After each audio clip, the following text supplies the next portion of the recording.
Hello and welcome to the Terran Imperial Monarchy's Weapon System Training Course. This course is brought to you by the Colonial Naval Academy, located on Cav. I'm Captain Jim Jericho of the CN and will be your instructor for today. Our lesson today will be on plasma weapons. Plasma weapons, also referred to as plasma pulse guns, PPGs for short, is an electrothermal accelerator and is a direct energy device that discharges plasma as opposed to light waves or charged molecular particles. We will be exploring a small variety of plasma weapons from handheld to world-ending devices. We will, of course, learn about the functionality, history, followed by its implementations in our current era. So with that, let us begin. The plasma weapon is a device that utilizes electromagnetic fields to contain and direct superheated plasma along a linear path as either a bolt or a stream that will burn, melt, fry, and vaporize its target. In other words, it's a nasty piece of equipment that can deep fry turkey in less than a second. Plasma weapons come in a couple different varieties, one being a handheld device that uses gases like hydrogen in a liquid state that is then charged via a superheated energy device which will alter the state of the liquid gas into a plasma state. This plasma will then be contained and suspended within the device by electromagnetism, from which it can be discharged down a linear axis once the electromagnetic field in the direction desired is weakened. The bolt or stream of plasma will exit the device in a moderate speed and will devastate its target. Other variants that could be seen on starships are more akin to a bastard child between an orbital cannon and a Tesla coil, a device that uses AC or alternating currents as its power source, then goes to a series of transformers and capacitors and then to a tight winding of cables through which conductors is then charged and can be quote-unquote fired or directed in its intended target. This type of device allows the ship to negate the needs to carry munitions or material which could be expensive and time-consuming to rearm, and instead is an all-in-one package that only requires a power system from which to charge and momentarily contain the plasma bolt prior to discharge.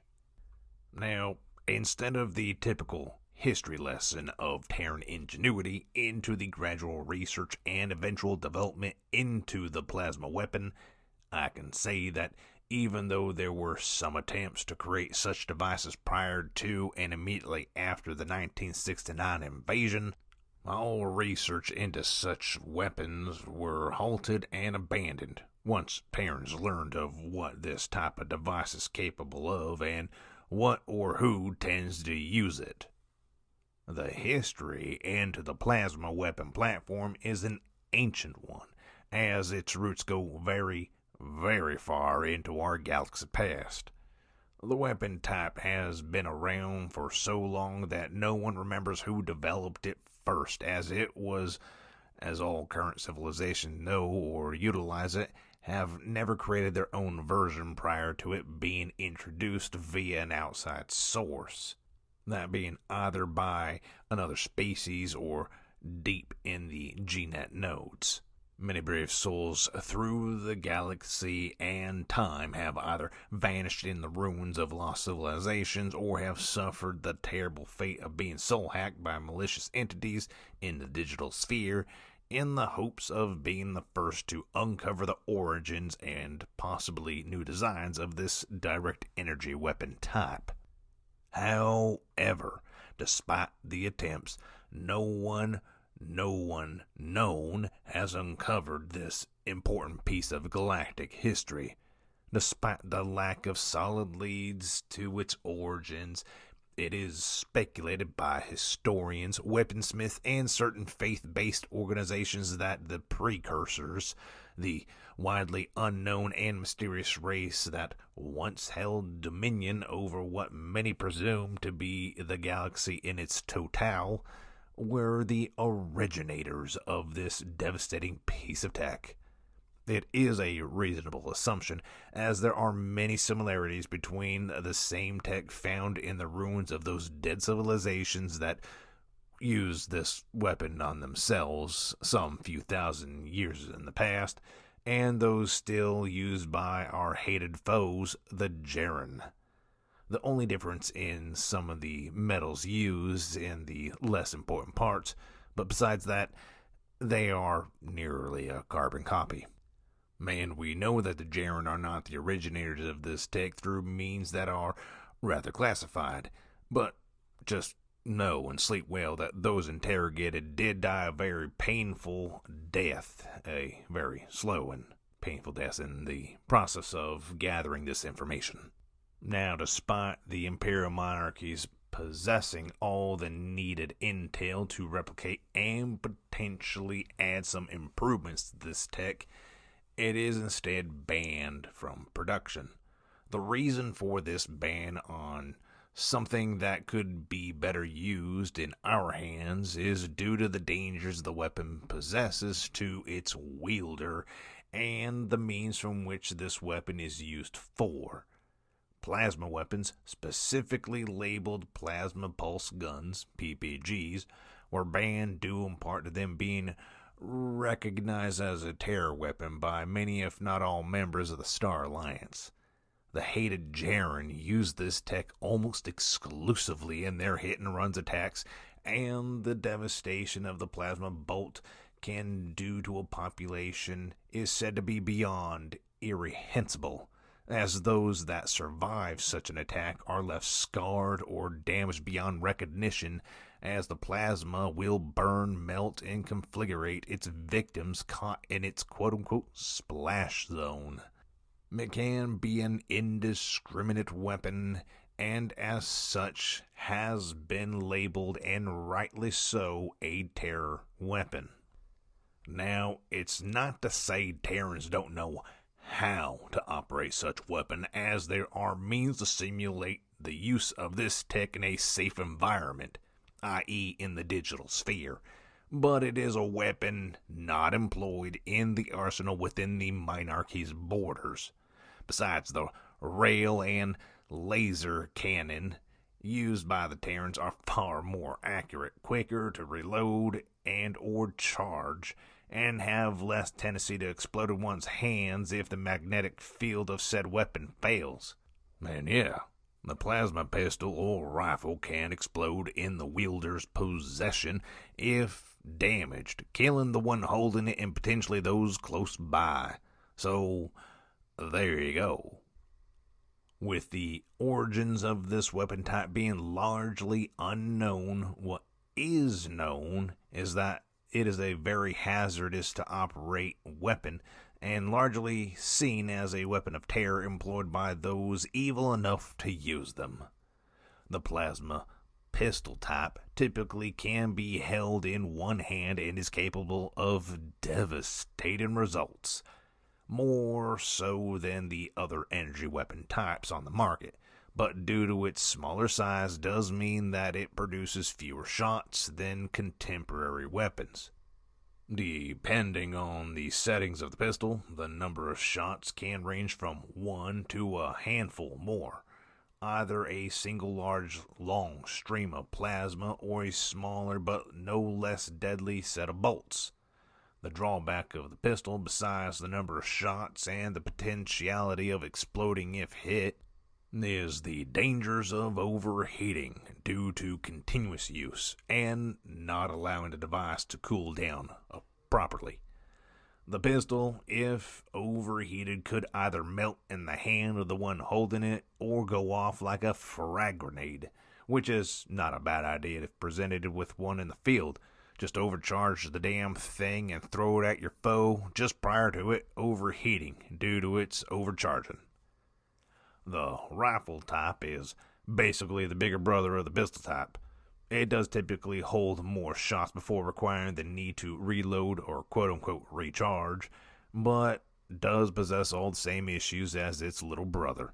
Still, the rifle type can be equipped with heat sinks that'll help reduce the potential of overheating and, more often than not, has a better casing so as not to be exploding in your hands if struck.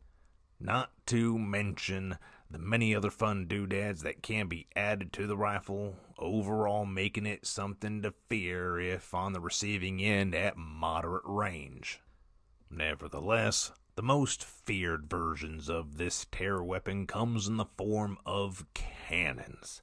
Small or large, this type of weapon is most definitely a devastating piece on the battlefield. Typically, to operate such a large weapon in the field would need to have a generator or two just to operate such a device. A large recharging battery.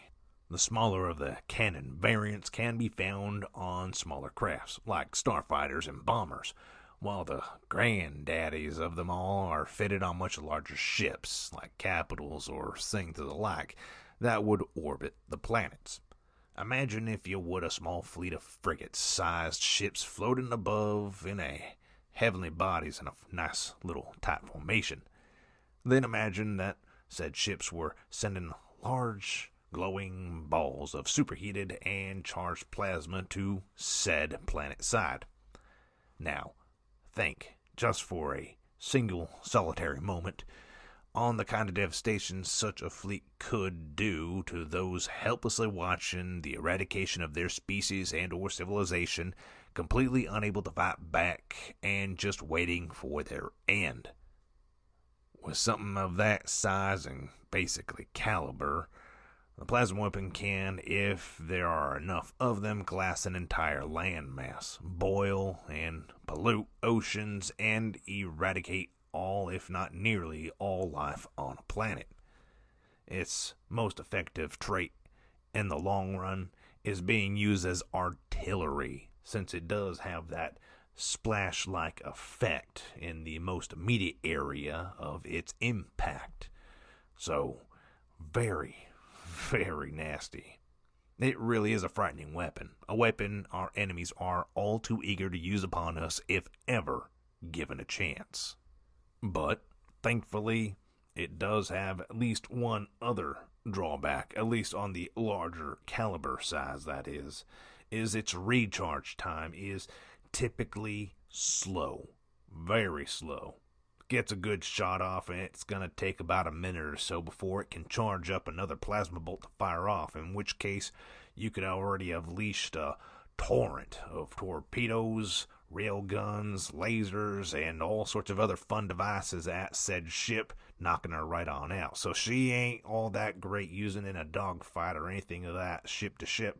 But in a situation where it's going against something that's static, like something on a planet, or maybe an orbiting station, it is truly a terrifying weapon to go up against.